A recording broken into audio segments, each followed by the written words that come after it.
बिस्मिल्लाहिर्रहमानिर्रहीम। अस्सलाम वालेकुम जी। ज़मींदार भाइयों, किसान दोस्तों, क्या हाल है? खैरियत है? जैसा कि इस वक्त 3-4 मेजर जो क्रॉप्स हैं वो चल रही हैं। इसमें धान है और कपास, मक्की तकरीबन छली लेने पे आई हुई है, और तिली। तो इस वक्त जो बात करेंगे वो इंशाल्लाह तिली के बारे में करेंगे। तिली जो दोस्तों ने बिजाई की थी गंदम के फ़ौरन बाद, वो तकरीबन आज 25 से 26 दिन और 1 महीने की होने वाली है। तो इसमें दोस्तों ने जो तिली बिजाई के वक्त जिन्होंने खाद DAP या नाइट्रोफास नीचे लगा ली थी, तो वो तो अच्छी बात है, वो पानी लगाने वाली हो गई है।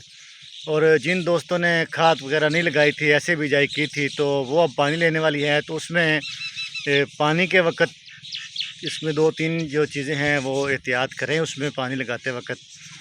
सबसे पहली बात तो ये है कि ये असर के बाद इसको पानी लगाएं, बिल्कुल हल्का सा पानी लगाएं, और छोटे छोटे क्यारे बनाएं। अगर ज़मीन लेज़र नहीं हुई तो फिर छोटे छोटे क्यारे बनाएं और उसमें उनको पानी लगाएं, थोड़ा थोड़ा पानी लगाएं जो रात में खुश्क हो जाए सुबह तक। और इसमें नाइट्रोफास आप डालें 3 एकड़ की बोरी, या DAP डालें।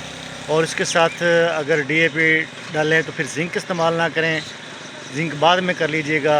और इसके साथ जो है खाद के साथ इसको सल्फ़र जो है वो बड़ा ज़रूरी है। वो 3 किलो 4 किलो 5 किलो जितना भी हो, सल्फ़र ज़रूर इस्तेमाल करें।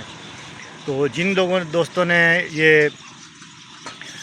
खेलियों पे लगाई हुई है, चोपे लगाए हुए हैं, या बिजाई करके बाद में खेलियाँ लगाई हुई हैं, तो वो इस वक्त जो है उसको पानी का ज़्यादा ख्याल रखें। गर्मी बहुत पड़ रही है तो पौधे सूखने का ख़दशा है, और उसको आप जो है वो ज़रूरत के मुताबिक चौथे दिन 5वें दिन जैसे भी हो आपका रूटीन उसको पानी लगाते रहें, तो ताकि ये सख्त गर्मी पड़ रही है इससे पौधे महफूज रहें।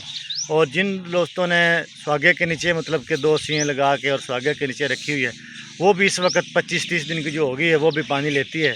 तो हो सकता है कि बाद में जो है बारिशें हों और पानी ना लगाना पड़े, तो इस वक्त जो है पहले पानी पे ही आप जो है उसको खाद वगैरह, सल्फ़र, और अगर आपने नीचे DAP या नाइट्रोफास इस्तेमाल कर ली है तो फिर पहले पानी पर मेरा मशवरा ये है आपको कि आप कम से कम 3-4 किलो जो है वो सल्फ़र, जिंक और अमोनियम नाइट्रेट जो है वो आप फ्लड करें, उसको ड्रम में घोल कर दें।